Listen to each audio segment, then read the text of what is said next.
Cinema பாட்டும் memory ஆகுது. இது சப்ஜெக்ட் மட்டும் ஏன் மெமரி ஆக மாட்டேங்குது? நான் இன்னைக்கு பெரிய ப்ரொஃபசர் தான். என்னுடைய கார் தான் அங்க நிக்குது. என்னுடைய ஓன் கார், என்னுடைய ஓன் ஹவுஸ், என்னுடைய ஓன் எல்லாமே எனக்கு இன்னைக்கு ஓன்ல இருக்கு. எல்லாமே நான் படிச்ச படிப்பால வந்தது. ஆனா ஒரு சினிமா பாட்டு மனப்பாடம் பண்ணி ஒன்னும் சம்பாதிச்சது இல்ல. நான் எந்த பாட்டை மனப்பாடம் பண்றேனோ அந்த படம் எடுத்தவன் தான் அதை சம்பாதிப்பான். அவன் சம்பாதிக்கணுமா நான் சம்பாதிக்கணுமா நான் தான் முடிவு பண்றேன். என்னுடைய மாச சம்பளம் யூஜிசி ஸ்கேல் 1,65,000 மட்டும் கையில வரும் மாசத்துக்கு. 2 hour தான் கிளாஸ்.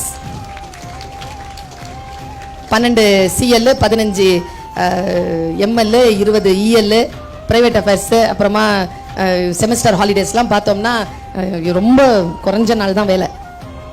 எது சினிமா பாட்டு மனப்பாடம் பண்ணி கிடைச்ச வேலை இல்லை, பாட மனப்பாடம் பண்ணி கிடைச்ச வேலை. இப்ப நான் அனுபவிக்கிறேன். நீ இப்ப சில விஷயங்களுக்கு நோ சொல்லு, புரியுதா? நான் என் வாழ்க்கையில் இப்படித்தான் இருக்க வேண்டும் என்று நான் முடிவு செய்கின்ற பொழுது என் மனதை நான் நிறுத்துகிறேன். ஆர்வம் எங்கே போகிறதோ அந்த ஆர்வத்தை கட்டுப்படுத்து குழந்தைய. நான் வந்து ரிலாக்ஸ் ஆகி ஒரு சில விஷயங்கள்ல என்ன அப்படியே தண்ணி மாதிரி இதை இந்த பாட்டில் இப்படி கீழே கொட்டிட்டேன்னு வச்சுக்கோங்க, ஃபுல் பாட்டில் அது பாட்டுக்கு ஓடிடும். அப்படி நிறுத்தணும் பாட்டில், மனசு அப்படி நிறுத்தணும்.